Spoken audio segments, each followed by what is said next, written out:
St. Mary's Hospital, downtown Seattle, winter of 2021. Snow falling softly outside the windows while inside the cardiac ward the fluorescent lights never dim, and the beeping of monitors never stops.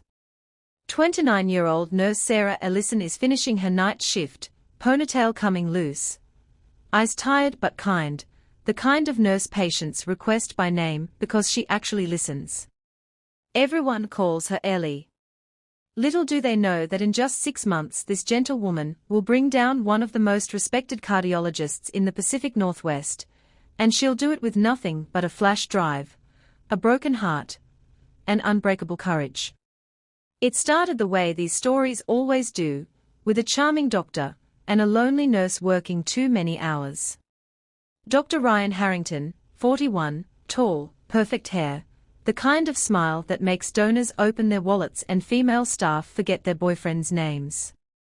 He told Ellie on their very first coffee break that his marriage was over in everything but paperwork, that his wife didn't understand the pressure of saving lives every day. Classic lines, but when you're pulling 16-hour shifts and someone finally sees you, really sees you, those lines feel like poetry. Within weeks they were sneaking into empty on-call rooms, sending texts at 3 a.m. He called her my angel in scrubs, promised her the world once the divorce was final.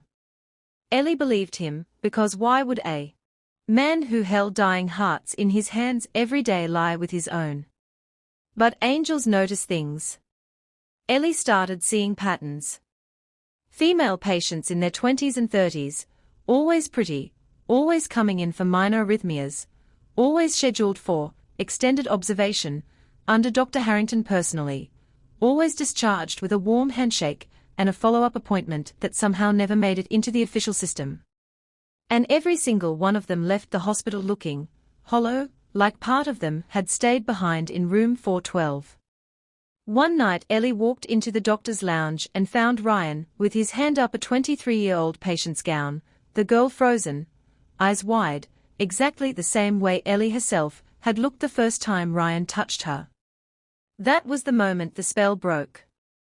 She didn't scream, didn't cry, she simply turned around, walked out, and started planning. For 4 months Ellie became someone else. She volunteered for every night shift Ryan worked. She smiled when he passed her in the hallway, let him think she was still his lovesick little fool. All while she collected evidence like a ghost. Hidden phone recordings of him pressuring patients, screenshots of flirty messages sent from the hospital computer, copies of altered medical charts where consultations were billed, but never documented. She learned that at least 14 women had filed complaints over 6 years, every single one withdrawn after sudden generous settlements, from a private account traced back to Ryan's family trust. But the final piece, the one that turned Ellie from victim to avenger, came from a 17-year-old girl who coded on the table after Ryan prescribed an off-label dose of a drug known to cause heart failure in young women. The girl lived, barely.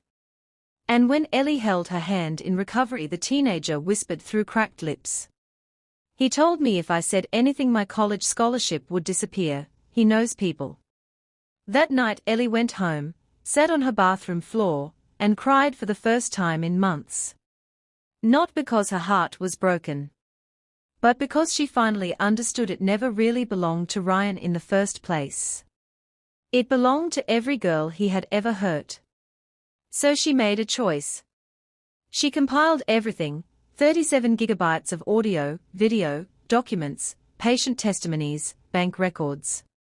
She made 2 identical drives. One she mailed anonymously to the state medical board. The second she hand-delivered to an investigative reporter at the Seattle Times, who had been trying to nail Ryan for years. 3 days later all hell broke loose.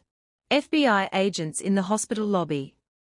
Ryan dragged out in handcuffs on live television, his perfect hair finally messy, his wife finally filing those divorce papers. 27 women came forward in the weeks that followed. The hospital settled for $42 million. Ryan lost his license, his freedom, his reputation, everything. And Ellie? She never took credit. She quietly resigned, moved to Oregon, started working at a small women's clinic. Patients there say there's a nurse with kind eyes and a soft voice who always believes them when they say something feels wrong. Sometimes late at night, when the clinic is empty, she'll sit in the break room and open her phone. There's still one video she never released. It's just 15 seconds long. Ryan's face the moment the agents cuffed him, pure terror, as he realizes the quiet little nurse he thought he owned, just destroyed his entire kingdom. Ellie never smiles when she watches it. She doesn't need to. Because every time another woman walks out of that clinic feeling safe, feeling heard, feeling powerful again. That's her revenge. And it will last long, after Ryan Harrington rots in whatever cage they put him in. Because monsters wear white coats too. But sometimes the only person who can stop them is the woman they thought would never fight back. Her name is Sarah Ellison. And she didn't just save herself. She saved every woman who comes after her. Never forget what one quiet nurse can do.